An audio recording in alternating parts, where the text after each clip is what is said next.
অনেক দিন হয়েছে আমরা কোথাও একসঙ্গে ঘুরতে যাইনি। সকাল সকাল তাই আমরা সকলেই বেরিয়ে পড়লাম নতুন এক জার্নিতে। এবার আমরা চলেছি পশ্চিমবঙ্গের একমাত্র ম্যানগ্রোভ জঙ্গল সুন্দরবনের উদ্দেশ্যে। শিয়ালদা থেকে সকাল 7:42-এ ক্যানিং লোকালটা আমরা ধরে নিয়েছি। এবার আমাদের যাত্রা শুরু হবে ক্যানিং থেকে, আবার শেষ করব ক্যানিংয়ে এসেই। এখন যেহেতু বর্ষাকাল, সুন্দরবনে কিন্তু এখন চলেছে ইলিশ উৎসব। আমরাও তাই ওই ইলিশ উৎসবেই যোগ দিতে চলে এলাম।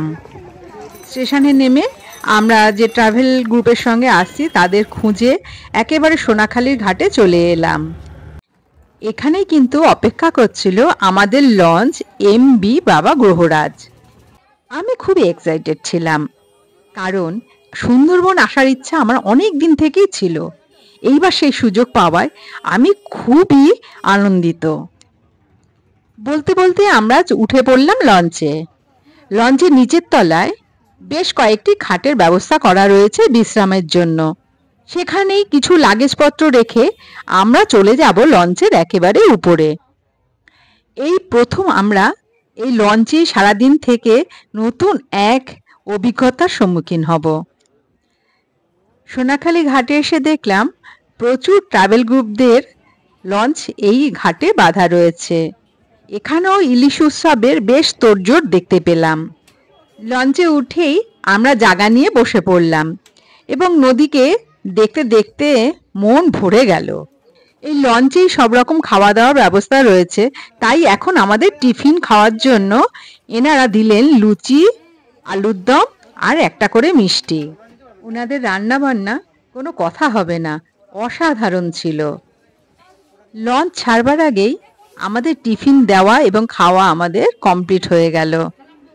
ঘাটের প্রায় প্রত্যেকটি বোটই ছেড়ে দিয়েছে, সুন্দরবনের দিকে তারা এগিয়ে চলেছে। এবার আমরাও কিন্তু যাত্রা শুরু করলাম। এখানে আমরা ছাড়াও কিন্তু আরও 25 জন যাত্রী ছিলেন। সবাই মিলে জার্নি করার একটা আলাদাই আনন্দ, তাই আমরা সেটাকেই উপভোগ করতে করতে এগিয়ে চললাম সুন্দরবনের দিকে। এখানকার লঞ্চ চালকরা অত্যন্ত সুদক্ষ। এতগুলো মানুষকে সারা দিন জলে জলে সুন্দরভাবে ঘুরিয়ে নিয়ে আসা তাদের সত্যি অসীম দক্ষতার পরিচয়। এখন যেহেতু বর্ষাকাল, নদীতে জলের পরিমাণ এমনিতেই বেশি। এছাড়াও এখন চলেছে জোয়ারের সময়। আমরা সবাই জানি জোয়ারের সময় কিন্তু নদী সমুদ্রের জল প্রচুর পরিমাণে বেড়ে যায়। জোয়ারের জলে নদী এখন বেশ ফুলে উঠেছে, তাই এখানকার ম্যানগ্রোভ জঙ্গলটি বেশিরভাগ অংশই কিন্তু নিমজ্জিত এই জলের মধ্যে। তবে জলের পাশে যে গাছপালা দেখা যাচ্ছে, আমরা যারা প্রকৃতিপ্রেমী সেটা আমাদের কাছে উপরি পাওনা। দুদিনের ছুটি পেলে ছোট্ট একটা ট্রিপে সুন্দরবন ভ্রমণ অবশ্যই প্রত্যেকেরই করা উচিত। এত সুন্দর রিল্যাক্স এবং মাইন্ড ফ্রেশ হয়ে যায়, যা মানুষের কাজের এনার্জি কিন্তু অনেক গুণ বাড়িয়ে দেয়। লঞ্চে যেতে যেতে অনেক কিছুই চোখে পড়বে।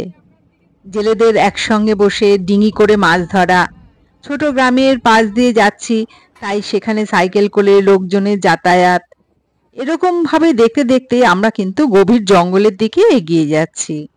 আগেই বললাম এখন জোয়ারের সময়, তাই ম্যানগ্রোভ কিন্তু অনেকটাই নিমজ্জিত জলের মধ্যে। এখানেও কিন্তু তার একটা সুন্দর দৃশ্য আমরা দেখতে পেলাম। প্রকৃতিকে নিবিড়ভাবে পেতে গেলে সুন্দরবন ভ্রমণ কিন্তু প্রত্যেক মানুষের জীবনে একটা নতুন অধ্যায় তৈরি করবে। এখানে এসে একটি অসাধারণ মেলবন্ধন দেখতে পাচ্ছি জলস্থল এবং আকাশের। দুর্দান্ত একটি দৃশ্য তৈরি করেছে, যা মনের মণিকোঠায় চিরকাল স্থান করে নিয়েছে। আমাদের লঞ্চ চলেছে নদীর মাঝখান থেকে, আর মাঝে মাঝেই পাশে ছোট বড় অনেক রকম গ্রাম দেখতে পাচ্ছি। যদিও ম্যানগ্রোভ জঙ্গলগুলি জলের তলায় রয়েছে, কিন্তু গ্রামের দৃশ্য কিন্তু আমাদের চোখে ধরাই দিচ্ছে। এখানে কিন্তু মাঝে মধ্যেই বাঘের হানার কথা শুনতে পাওয়া যায়। গরু ছাগল এগুলোকে ধরা খুবই সহজ, তাই বাঘেরা কিন্তু এখান থেকেই অনেক সময় এই পোষ্যদের নিয়ে চলে যায়। আমরা এই জার্নির প্রত্যেকটা খুঁটিনাটি বিষয় কিন্তু খুব সুন্দরভাবে তুলে ধরছি। যারা কোথাও যেতে পারেন না, সুন্দরবনটাকে উপভোগ করতে চান, তারা কিন্তু আমাদের এই ভিডিও দেখে সেই আনন্দ কিন্তু নিতে পারেন। এবার আমরা চলে এলাম আমাদের লঞ্চের নিচের দিকে, যেখানে আমাদের রান্নাঘর রয়েছে। এখানে আজকে তৈরি হচ্ছে ইলিশ ভাপে। যেহেতু ইলিশ উৎসব, ইলিশের আইটেম তো থাকবেই। পরে দেখাবো আমরা কি কি খেলাম। তবে একটা কথা বলে রাখি, ওনাদের হাতের রান্না সত্যি খেয়ে মুগ্ধ হতে হয়। আগেই বলেছি, এখানে বেশ কয়েকটি খাট দেওয়া রয়েছে নিচে, সেখানে যারা বিশ্রাম করতে চান তারা অবশ্যই বিশ্রাম করতে পারেন। এখানে আলো হাওয়া সবই কিন্তু খুব ভালোভাবে আসে, অতএব বিশ্রাম করতে কোনো কষ্টই হবে না। এনাদের খুব সুন্দর ব্যবস্থাপনা। এবার আবার আমাদের হাতে চলে এলো মুচমুচে আমোদি ফ্রাই, এবং সস দিয়ে যা অসাধারণ লাগলো খেতে, তার কি করে বলে বোঝাবো। এই দুর্দান্ত স্বাদের আমোদি ফ্রাই, পাশে জঙ্গল এবং সুন্দর পরিবেশ, সব মিলে দুর্দান্ত একটা অভিজ্ঞতা। আমাদের লঞ্চ কিন্তু এখনো থামেনি। সেই ছেড়ে আসার পর থেকে আমরা কিন্তু জলের মধ্যেই ঘুরে বেড়াচ্ছি। নানা রকম দৃশ্য দেখতে দেখতে আমরা কিন্তু এগিয়ে চলেছি গোসাবার দিকে। ওখানেই কিন্তু আমাদের প্রথম লঞ্চ দাঁড়াবে, এবং ওখানেই আমাদের কয়েকটি স্পট আছে যেটি ঘুরে দেখে নেব। গোসাবাতে কিন্তু দুটি উল্লেখযোগ্য স্পট রয়েছে। একটি হচ্ছে হ্যামিল্টন সাহেবের বাংলো, আরেকটি হচ্ছে বেকন বাংলো। হ্যামিল্টন সাহেব এই সুন্দরবনকে উন্নত করবার জন্য ওনার একটি পরিকল্পনা ছিল। ওনার বাড়িটি এখন যদিও পরিত্যক্ত অবস্থাতেই প্রায় রয়েছে, দেখে এলাম সেই বাড়িটিও। নদীর পাড় থেকে বেশ অনেকটা দূরেই কিন্তু এই হ্যামিল্টন সাহেবের বাংলো। কাঠের বাড়ি, যদিও এখন সবাইকে প্রবেশ করতে দেওয়া হয় না, তাও চারিপাশটা দেখে নিয়ে আমরা এবার চলে যাব বেকন বাংলোর দিকে। হ্যামিল্টন সাহেবের আমন্ত্রণে আমাদের প্রাণের কবি রবীন্দ্রনাথ এখানে দুদিন এসে থেকেছিলেন। এই বাংলোয় ঢুকতে গেলে 10 টাকা এন্ট্রি ফি দিয়ে কিন্তু আমাদের প্রবেশ করতে হবে। ভেতরে প্রবেশ করে দেখতে পেলাম খুব সুন্দর করে গোছানো রয়েছে। এখানে হ্যামিল্টন সাহেব এবং আমাদের প্রাণের কবি রবীন্দ্রনাথ ঠাকুরের দুটো আবক্ষ মূর্তি রয়েছে।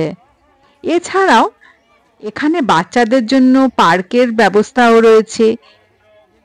নানা রকম মূর্তিতে সুসজ্জিত করা এই বাংলোর ভেতরটি। এখানে নানা রকম মূর্তির সঙ্গে বুদ্ধ মূর্তিকেও দেখতে পেলাম। এখানে একটা জিনিস খুবই ভালো লাগলো, বেকন বাংলোর মধ্যে মুখরিত হচ্ছে রবীন্দ্রসঙ্গীত, ভীষণই শ্রুতিমধুর। এখানে নানা রকম ফাউন্টেন রয়েছে, যেগুলো দেখতে অসাধারণই লাগছে। যদিও বর্ষাকাল, বর্ষার লেশমাত্র নেই, প্রচণ্ড গরম, কিন্তু এখানে একটা শান্তি বিরাজ করছে।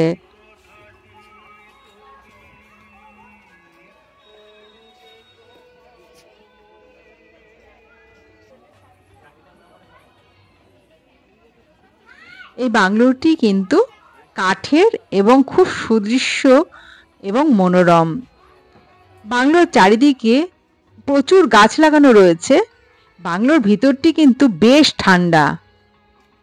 বাংলোটি অনেক বড় এরিয়া নিয়ে তৈরি করা হয়েছিল। এখানে একটি পুকুর দেখতে পেলাম, যদিও সেটি পানাতে ভর্তি হয়ে গেছে। সেখানে দেখলাম মাছ ধরবার জন্য একটি বড়শি পাতা রয়েছে, দেখতে কিন্তু খুবই ভালো লাগছে। এখান থেকে আমাদের এবার আবার লঞ্চে ফেরত যাওয়ার পালা। আজকে কিন্তু এই দুটি স্পটই ছিল আমাদের দেখবার জন্য। এরপর আমরা লঞ্চে ফিরলাম। লঞ্চে ফিরে একটু বিশ্রাম নিতে নিতেই আমাদের ডাক এলো লাঞ্চের জন্য। আজকে আমাদের ইলিশ উৎসবের প্রথম দিন, তাই লঞ্চে কি কি খেতে দেবে সেটা নিয়ে আমরা সবাই কিন্তু খুব এক্সাইটেড। প্রথমে পরিবেশন করা হলো লেবু, তারপরে চিপস, ভাত, পাতলা মুসুরির ডাল, এরপরে আসলো ইলিশ মাছের মাথা দিয়ে পুঁই শাক। কি বলবো, রান্না অসাধারণ। তারপরে এলো চিংড়ি মাছের মালাইকারি, বড় বড় চিংড়ি। এরপরে আমরা খেতে খেতেই চলে এলো ইলিশ মাছ ভাপে। চাটনি, পাঁপড় সহযোগে দুর্দান্ত একটি লাঞ্চ করলাম। খাওয়া দাওয়ার মান খুবই ভালো। আর এনাদের রান্না সে আর কি বলবো, এনাদের হাতে যেন জাদু আছে। লঞ্চে খেতে খেতে আমাদের চোখ কিন্তু বারবারই জঙ্গলের দিকে আটকে যাচ্ছে, যদি কোনো বন্যপ্রাণী দেখা যায়। যদিও জোয়ারের সময়, মন কিন্তু আমাদের ওই দিকেই রয়েছে। লঞ্চে সবাই কিন্তু এই জার্নিটাকে উপভোগ করতে করতে খাওয়া দাওয়া সারছে, আর চোখ কিন্তু রেখেছে জঙ্গলের দিকে। সবারই কিন্তু একটা কিউরিসিটি রয়েছে, যদি কিছু দেখা যায়। এই জঙ্গলের ভিতরেও একটি জালের দেখা মিলল। এই জালটি 200 কিলোমিটার ব্যাপ্তিতে লাগানো হয়েছে বন দপ্তর থেকে। এনারা এটাকে সাইকোলজি জাল বলছেন, কারণ একটু বাধা দেওয়া বাঘকে এপাশে আসার জন্য। এছাড়া কিছুই না, বাঘ কিন্তু অনায়াসে এপাশে চলে আসতে পারে। এখানে ছোট বড় নানা রকম খাড়ি এবং গভীর জঙ্গল দেখতে দেখতে আমরা কিন্তু বেশ খানিকটা এসে গেলাম। আজকে আমাদের স্টে কিন্তু পাখিরালয়ে। বাঘের দর্শন পাওয়া কি সবার সম্ভব? কেউ একবারে দেখে, কেউ 100 বারেও দেখতে পায় না। এবার আমরা চলতে চলতে দেখতে পেলাম ভারত এবং বাংলাদেশের একটি পণ্যবাহী জাহাজকে। জোয়ারের সময় নদীতে জল বেশি থাকায় এই জাহাজগুলো যাতায়াত করে। এবার আমরা সবাই চলে এলাম আমরা 2 দিন যেখানে নাইট স্টে করব, সেই আপনজন রিসর্টে। রিসর্টের প্রবেশ করতেই মুগ্ধ হয়ে গেলাম। খুবই সুন্দর বাগান দিয়ে সাজানো। রাস্তার পাশে রয়েছে নানা রকম ফুলের সমাহার, যা দেখতে দেখতে আমরা চললাম আমাদের রুমের দিকে। খুবই সুন্দর পরিবেশ এবং মনোরম। এখানে বাচ্চাদের এন্টারটেনমেন্ট করার জন্য দোলনা, স্লিপ, নানা রকম জিনিস রয়েছে। বাচ্চারা কখনোই বোর ফিল করবে না। খুবই সুন্দর, পরিষ্কার পরিচ্ছন্ন, ছিমছাম একটি রিসর্ট। দেখলে প্রত্যেকেরই মন ভালো লাগবে। এখান থেকে আমরা চলে যাব আমাদের রুমে। পরিষ্কার পরিচ্ছন্ন সুন্দর একটি রুম। আমরা রুমে ফ্রেশ ট্রেশ হয়ে একটু বিশ্রাম নিতেই আমাদের সন্ধ্যার টিফিন চলে এলো, চিকেন পকোড়া এবং কফি। আমাদের টিফিন খেতে খেতেই আমরা দেখতে পেলাম ঝুমুর নাচ শুরু হয়ে গেছে। আমরা সবাই ওখানে চলে গেলাম।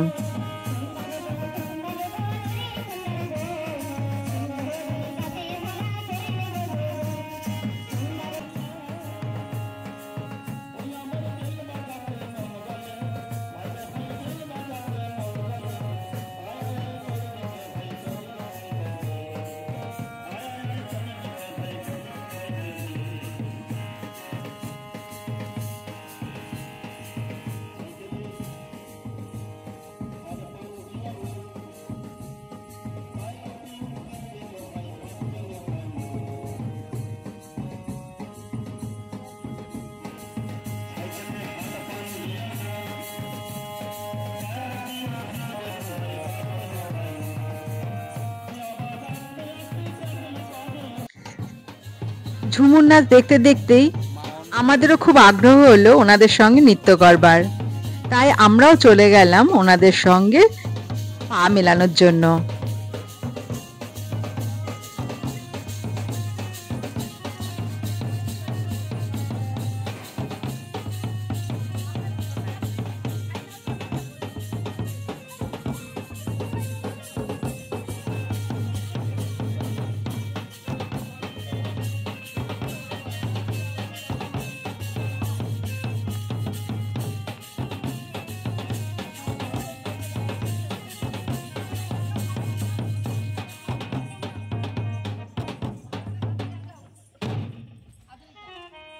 ওনাদের সঙ্গে নাচ করতে করতে আমাদের আরো কিছু লোক আমাদের সঙ্গে পা মেলানোর জন্য জয়েন করলো।